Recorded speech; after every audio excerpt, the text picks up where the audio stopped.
વડોદરા શહેરના અકોટા વિસ્તારમાં મુખ્ય માર્ગ પર ભૂવો પડ્યો હતો। શહેરના અનેક વિસ્તારોમાં વારંવાર સર્જાતા ભૂવાને પગલે વાહન ચાલકોમાં ભયનો માહોલ છવાયો છે। શહેરમાં પૂરની પરિસ્થિતિ બાદ હવે નાગરિકોને રોડ પર પડી રહેલા ભૂવાનો ડર સતાવી રહ્યો છે। અકોટા બ્રિજથી ગાય સર્કલ તરફનો મુખ્ય વ્યસ્ત કહી શકાય એવા આ રોડ પર ભૂવો પડ્યા બાદ પાલિકાની કામગીરી પર સવાલ ઉઠ્યા છે। અગાઉ 3 દિવસ પહેલા જ આ જ વિસ્તારમાં ભૂવો પડતા પાલિકાએ સમારકામ હાથ ધર્યું હતું। રોડની એક તરફથી સાઈડ પર વારંવાર સર્જાતા ભૂવાને લઈને પાલિકાની રોડ વિભાગની કામગીરીની તપાસ થવી જોઈએ। આ અંગે કોંગ્રેસના મહામંત્રી ચિરાગ શાહે તંત્ર સામે આકરા શબ્દોના પ્રહારો કર્યા હતા।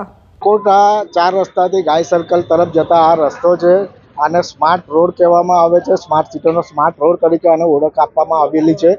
આજે સ્માર્ટ સિટીના સ્માર્ટ રોડ ઉપર સ્માર્ટ ભૂવો પડ્યો છે, એટલે સ્માર્ટ ભ્રષ્ટાચાર જે છે એ આ સ્પષ્ટપણે જ આપણે જોઈ શકીએ છીએ। આજે તંત્ર દ્વારા જે નબળી કામગીરી કરવામાં આવે છે એ આપણે જોઈ શકીએ છીએ અહીંયા। અને આ મુખ્ય માર્ગ છે, આ રસ્તેથી હજારોની પબ્લિકની અવરજવર થતી હોય છે। આ એક ભયજનક રોડ થઈ ગયો છે। આજે અકોટા વિસ્તારમાં 2025માં આ ફેબ્રુઆરી હજુ તો ચાલી રહ્યો છે શરૂઆત, એમાં આ ત્રીજો ભૂવો છે।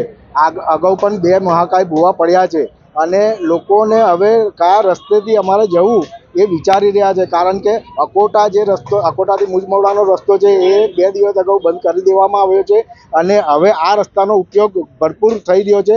એ દરમિયાનમાં જો આવી રીતે ભૂવો પડતો હોય તો આ ખરેખર ખૂબ બેદરકારી કહેવાય તંત્રની। અને તાત્કાલિક ધોરણે મારી આ સ્પષ્ટપણે માંગણી છે, તાત્કાલિક ધોરણે આનું પુરાણ કરવામાં આવે, ને તો અહીંયા કોઈ બી જાનહાનિ થઈ શકે એવી સંભાવના છે।